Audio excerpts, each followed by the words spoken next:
Welcome to Classic Car Restorer channel. In today's episode we're going to be doing some leveling on the front part of Ford Anglia.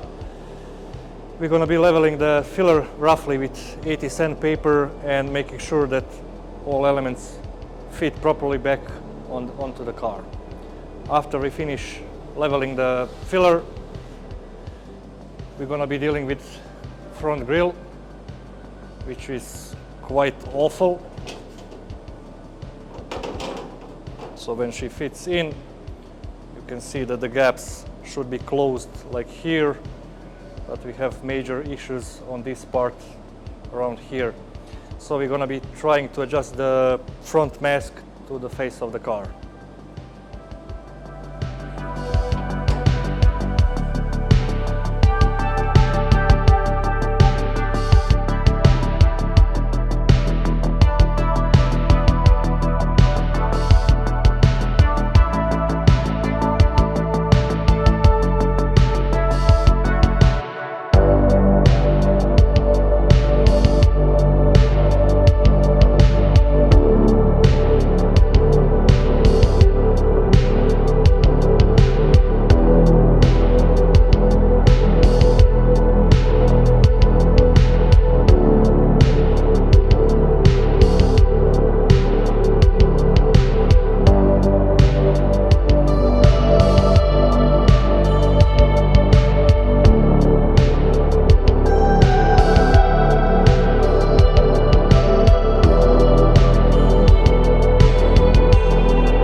couple hours of panel beating, we managed to get the mask to fit better to the body. So we close the gaps between the mask and the body.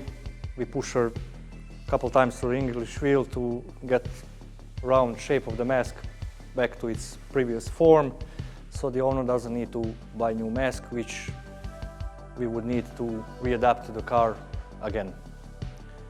That would be all for this episode.